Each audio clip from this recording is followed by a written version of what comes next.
szkolnej świetlicy chłopiec wącha mandarynkę. Pachnie mu dalekimi krajami, o których opowiadał pan od przyrody, a ojciec obiecał tam zabrać, jak dostanie pracę. Ten zapach pamięta tylko ze świąt, gdy karp zajmował wannę, a mąka maskowała siwiznę matki. Rówieśnicy już dawno wyrzucili pachnące skórki i oblizali klejące się palce. On nadal wącha mandarynkę, zapominając o padającym deszczu. Zapomina i rośnie. Dużo szybciej niż chciałaby matka i opieka społeczna. 21:38. Myślę, że wiecie, że minutę wcześniej umarł papież i to takie moje odniesienie, co stało się minutę później. Dłonie jeszcze ciepłe od zniczy sięgają po denaturat. Jej zawsze było ładnie na fioletowo.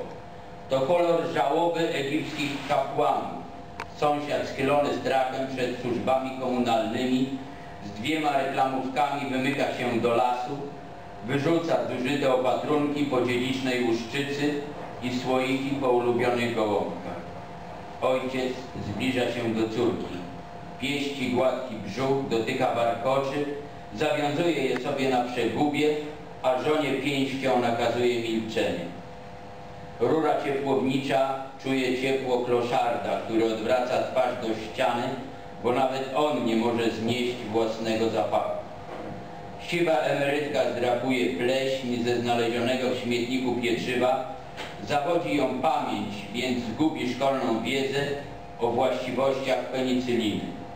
A w Rzymie cicho, cicho, coraz ciszej. Umierał, ale jak mi się wydaje i wiem, że pewnie chłopacy to rozumieją, że kontakt między ojcem a synem to jest taki no inny, jakby męski, że no nie można być w jakiś sposób takim słabym, nie? Że z córką no to oczywiście możemy mówić o jakichś uczuciach, a no, z chłopakiem to się inaczej rozumie. Nie trzeba pisać wierszy, żeby się rozumieć, nie? Mój syn ma 25 lat, jakoś tam.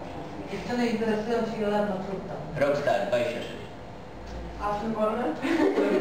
Wolny i muszę się pochwalić, że bardzo przystojny. A dziewczówkę?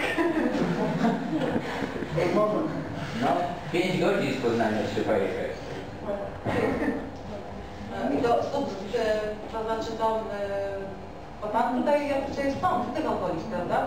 Ja urodziłem się w Gorzowie, ale tylko się urodziłem, nigdy w Gorzowie nie mieszkałem. Po prostu wtedy chyba tak wynikało, że zapowiadało się na jakiś taki trudniejszy powrót. Rodzice mieszkali w Sulęcinie i dlatego mama została skierowana do Gorzowa.